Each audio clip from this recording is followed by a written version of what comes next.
আমাদের গ্রামের দিকে সিলভার কাপ মাছ বেশ ভালো ওঠে। আমি কিন্তু অনেক দিন পর আবার এই মাছটা খেলাম। আর বাবা এনেছিল অনেকটা পরিমাণে কচু।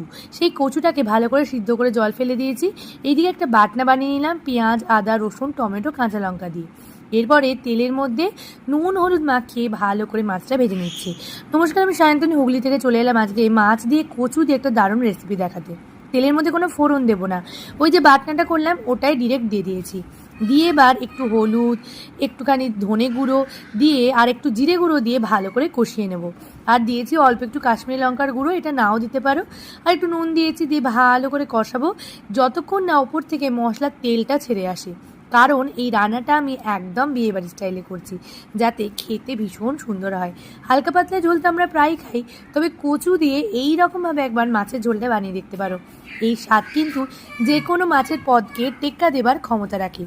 এরপরে অল্প একটু জল দিয়ে বারবার করে একটু কষিয়ে কষিয়ে তারপর একটু বেশি জল দিয়ে একটু চিনি দিয়ে ঢাকা দিয়ে সিদ্ধ করতে রেখে দিলাম। চিনিটা দিয়েছি যাতে ব্যালেন্সটা ঠিক থাকে।